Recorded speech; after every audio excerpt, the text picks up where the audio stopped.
about the Tic Tac. I mean, actually, you mentioned it, and it is absolutely riveting, fascinating. Do you want to just unpack that for listeners? I agree with you. I think that event by itself, all of the implications of it are absolutely profound and should be enough, one would think, to transform the nature of our public discourse on this subject. I would think so. I mean, that film is incredible. Not just the film. Lou Elizondo talked about it at length on an interview, which they've actually posted on the To the Stars website. He talked for like an hour. And he talked about his role, his background in the military and as a civilian, and et cetera, et cetera. And then he goes into the Nimitz, the Tic Tac footage, and he talks about that. And it is astonishing. I mean, these were maneuvers. These were traditional maneuvers that the Nimitz with the Hornets was undertaking off the coast of San Diego, off the coast of California. So they're out there sailing around, and at one point, the commander is talking to pilots, and he says, "Listen, we've had these bogies or whatever. They've been following us for like almost a week. I think it was 6 days, and we don't know what they are. Can you just go up and take a look? Because they keep showing up on radar. We don't know what they are." And they appear, they disappear. So the Hornets, two planes went up and take a look. And the footage is what was posted both at the New York Times and, of course, on To the Stars website.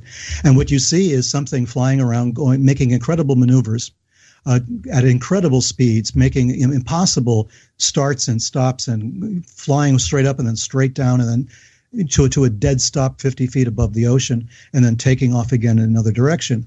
And the pilots are tremendously impressed by this thing. You can tell by their voices, but also remember that these pilots are sitting on multi-million-dollar weapons platforms. You know, these Hornets are the state-of-the-art. The sensors they have and the communication stuff, state-of-the-art, and the pilots themselves are extremely highly trained observers, and they don't know what they're looking at. They are freaked out by it. And at one point, according to Elizondo, because this is on the tape, at one point the commander asks them if they're armed, if the Hornets are carrying ordnance. And of course they're not. They're on maneuvers. Mm-hmm. And so the commander says, come back to base. They were going to follow it, and then suddenly they were told that whatever that thing was, the UFO, the UAP, the right. saucer, was waiting for them at their next rendezvous point. And exactly. How could that be? How could that possibly be when that changes constantly? And it's a matter of coded information that's changed every 15 minutes between the pilots and the Nimitz, for security purposes as a battlefield scenario. How would the Tic Tac know where they were supposed to be later and sit there and wait for them to show up? That freaked everybody out. So those two pilots Absolutely. Were called back, and another two pilots, including Fravor, were sent up to take another look. And they couldn't believe what they saw. These things were outmaneuvering them like crazy. But the thing that really stunned me when I listened to Elizondo talk about this, and you could tell the excitement in his voice as well, was that they knew in advance where these pilots were going to be. That violates not just the laws of physics, it violates every kind of law we can think of. I mean, how would they know this when the pilots themselves would not necessarily have known until a few minutes before they got after they got the information where they were supposed to go? So nobody knows this except maybe a computer on board the Nimitz, but the UFO knew, and the UFO was waiting for them like, I'm here waiting for you. I mean, that is a stunner to me, and that throws everything into a cocked hat. You can talk about, these kinds of sightings, those kinds of sightings, they appear, they disappear. But when they know where you're going to be in the future, and they sit there and wait for you to demonstrate that? So I wonder if you can clarify this. So the object was there prior to the decision being made for those pilots to vector into that location, or was it known on the Nimitz, but before it was communicated to the pilots? I assume it was known on the Nimitz.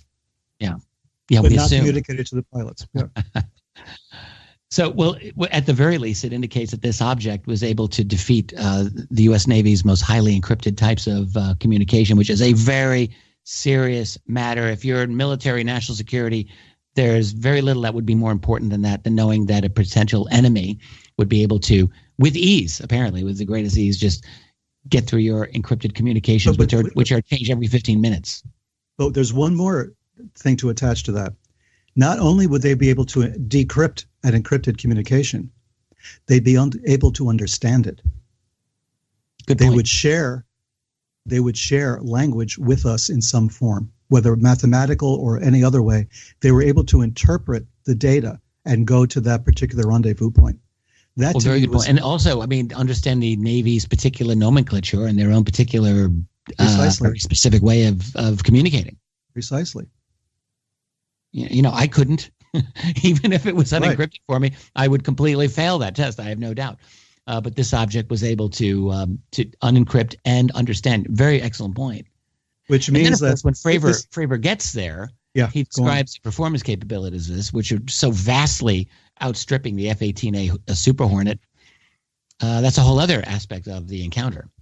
Well, what Elizondo did in the interview was he was very good. He gave 5 common observations that they number at ATIP, the group that he worked for, and how the military classifies these types of things. He talks about certain characteristics that make it a UFO or whatever you want to call it, a UAP. Right. Number 1 is sudden and instantaneous acceleration, right?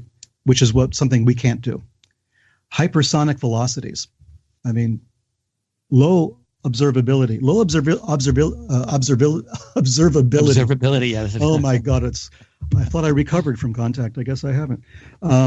This means that no matter how closely they look at this thing, they can't quite see it. I mean, it's kind of fuzzy in terms of outlines. They don't have clear lines where they could actually see the craft looks precisely like this. Tic Tac is as close as they could get to it, right? So they appear fuzzy, but they also appear metallic, right? And radar returns that come back don't make any sense. Right. And that was the case with this object where they were tracking it on and off for, I thought it was 2 weeks actually, possibly even longer, but that when they would get a lock, they would lose it and Right. all these difficulties would occur.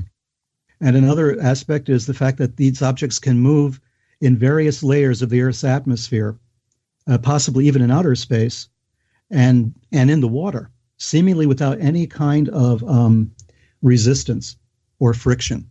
And that's something that freaks them out as well. This is all defying physics. And the last one is positive lift, right? That's able to resist Earth's gravity, but without any kind of aeronautical structure that would make that possible. So these 5 observation points are those that they use now to classify these objects.